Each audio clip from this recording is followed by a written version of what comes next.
গতকাল রাতে ঢাকায় আওয়ামী লীগের গোপন বৈঠকে সিদ্ধান্ত হয়েছে যে যারা জুলাই আন্দোলনে নেতৃত্ব দিয়েছে তাদের সবাইকে ১৬ ডিসেম্বরের পর প্রকাশ্যে ফাঁসি দেওয়া হবে এবং এটা হবে সবার জন্য শিক্ষা।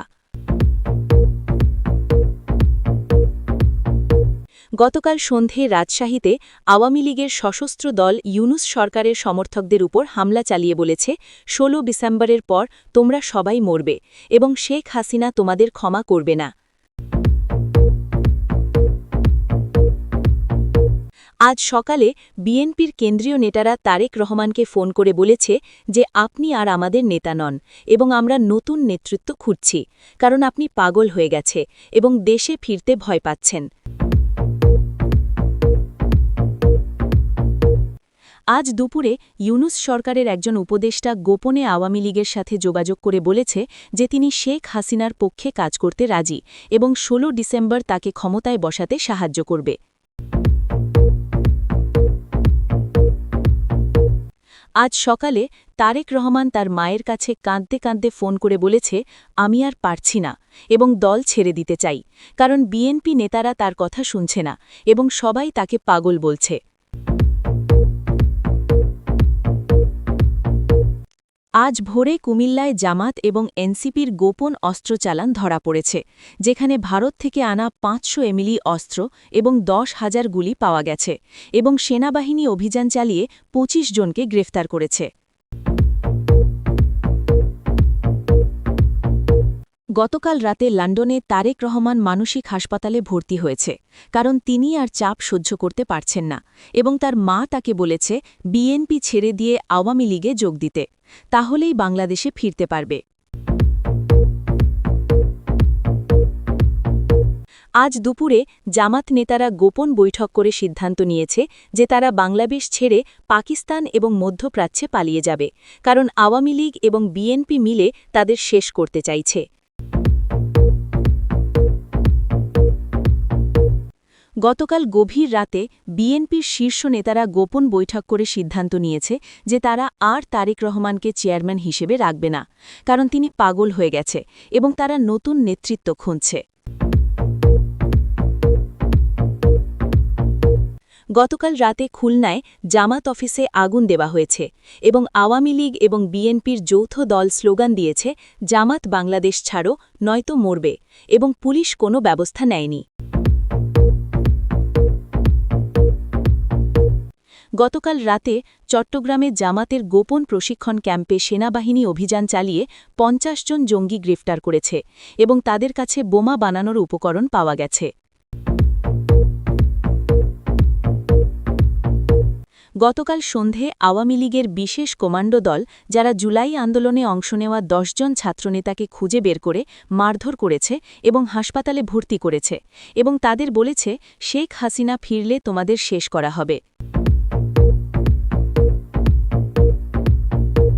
আজ সকালে জামাতের কেন্দ্রীয় নেতা গোপনে পাকিস্তানে পালিয়ে গেছে, কারণ আওয়ামী লীগ এবং বিএনপি মিলে তাকে মারার পরিকল্পনা করছিল এবং সে এখন ইসলামাবাদে লুকিয়ে আছে। গতকাল সন্ধে সিলেটে বিএনপি এবং জামাতের কর্মীদের মধ্যে ভয়াবহ মারামারি হয়েছে, যেখানে বিএনপি কর্মীরা জামাত কর্মীদের পিটিয়ে বলেছে তোমরা রাজাকার, তোমরা বাংলাদেশ ছাড়ো এবং ১৫ জন আহত হয়েছে। আজ ভোরে ভারতের প্রধানমন্ত্রী গোপনে বাংলাদেশ সেনাবাহিনীর প্রধানকে ফোন করে বলেছে যে ১৬ ডিসেম্বর শেখ হাসিনাকে ক্ষমতায় বসাতে হবে এবং ভারত সব ধরনের সাহায্য দেবে, এমনকি সামরিক সাহায্য। তারেক রহমানের মানসিক ভাঙন। গতকাল রাত ১২টার দিকে লন্ডনের একটি বেসরকারি মানসিক হাসপাতালে তারেক রহমানকে জরুরি ভিত্তিতে ভর্তি করা হয়েছে, যখন তার পরিবারের সদস্যরা লক্ষ্য করে যে তিনি অস্বাভাবিক আচরণ করছে এবং একা একা কথা বলছে। সূত্র জানাচ্ছে গত কয়েক সপ্তাহ ধরে তারেক রহমান মারাত্মক মানসিক চাপের মধ্যে আছে, কারণ বাংলাদেশ থেকে আসা খবর তাকে আতঙ্কিত করছে এবং তিনি বুঝতে পারছেন যে তার রাজনৈতিক ভবিষ্যৎ এখন অন্ধকার। গতকাল রাতে তিনি হঠাৎ করে চিৎকার করে কাঁদতে শুরু করেন এবং বলেন আমি আর পারছি না, আমি দেশে ফিরতে চাই, কিন্তু আমি ভয় পাচ্ছি। তার পরিবার তাকে শান্ত করার চেষ্টা করে ব্যর্থ হয়ে হাসপাতালে নিয়ে যায়, যেখানে ডাক্তাররা তাকে পরীক্ষা করে বলে যে তিনি গভীর বিষণ্ণতা এবং মানসিক ভাঙনের মধ্যে আছে। হাসপাতালে ভর্তির পর তারেক রহমান তার মায়ের সাথে ফোনে কথা বলে কাঁদতে কাঁদতে বলেন, আম্মা, আমি আর বিএনপি করতে পারছি না এবং দলের নেতারা আমার কথা শুনছে না, তারা সবাই আমাকে পাগল বলছে। তার মা তাকে বলেছে যে তুমি যদি বাংলাদেশে ফিরতে চাও তাহলে বিএনপি ছেড়ে দিয়ে আওয়ামী লীগের সাথে আলোচনা করো, তাহলেই শেখ হাসিনা তোমাকে ক্ষমা করবে এবং তুমি দেশে ফিরতে পারবে। এই কথা শুনে তারেক রহমান আরও বেশি কাঁদতে থাকে এবং বলে, আমি কি করব, আমি বুঝতে পারছি না। হাসপাতালের ডাক্তাররা বলছে যে তারেক রহমানকে অন্তত 2 সপ্তাহ হাসপাতালে রাখতে হবে, কারণ তার অবস্থা খুবই খারাপ এবং তিনি নিজের ক্ষতি করতে পারে। বিএনপির লন্ডন শাখার নেতারা এই খবর শুনে আতঙ্কিত হয়ে গেছে এবং তারা জরুরি বৈঠক ডেকেছে, কিন্তু তারা কাউকে কিছু বলছে না, কারণ তারা চায় না এই খবর বাইরে যাক। কিন্তু গোপন সূত্র থেকে এই তথ্য বের হয়ে এসেছে এবং এখন সবাই জানে যে তারেক রহমান মানসিকভাবে ভেঙে পড়েছে। বিএনপির ঢাকা অফিসে এই খবর পৌঁছানোর পর শীর্ষ নেতারা জরুরি বৈঠক করে সিদ্ধান্ত নিয়েছে যে তারা আর তারেক রহমানকে চেয়ারম্যান হিসেবে রাখবে না এবং তারা নতুন নেতৃত্ব খুঁজবে। তারা বলছে যে তারেক রহমান পাগল হয়ে গেছে এবং তিনি আর দল চালাতে পারবে না, তাই তাদের নতুন কাউকে চেয়ারম্যান বানাতে হবে। আওয়ামী লীগ এই খবর পেয়ে খুশি হয়েছে এবং তারা বলছে যে এটা প্রমাণ করে যে তারেক রহমান একজন দুর্বল নেতা এবং তিনি চাপ সহ্য করতে পারে না।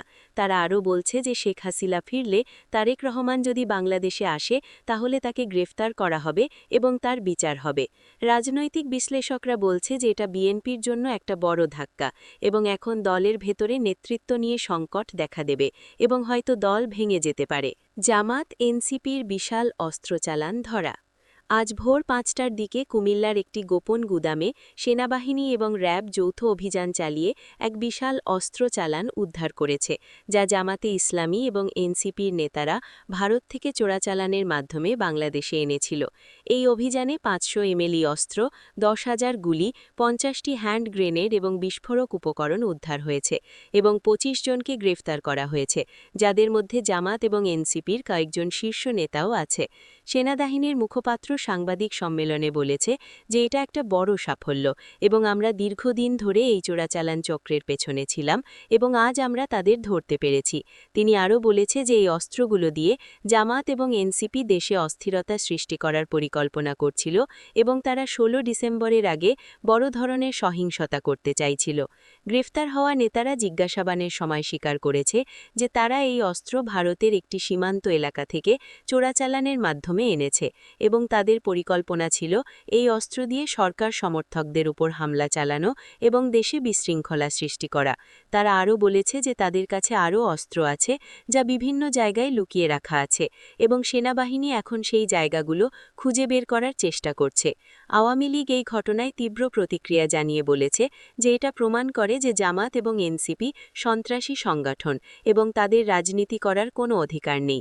তারা দাবি করেছে যে জামাত এবং এনসিপিকে অবিলম্বে নিষিদ্ধ ঘোষণা করতে হবে এবং তাদের সব নেতাকে গ্রেফতার করতে হবে।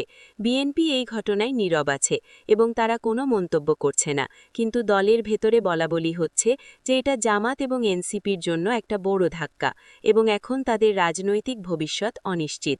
সেনাবাহিনী জানিয়েছে যে তারা এই চোরাচালান চক্রের আরও সদস্যদের খুঁজে বের করবে এবং কঠোর ব্যবস্থা নেবে যাতে এই ধরনের ঘটনা আর না ঘটে। বিএনপির নেতৃত্ব সংকট গভীর হচ্ছে।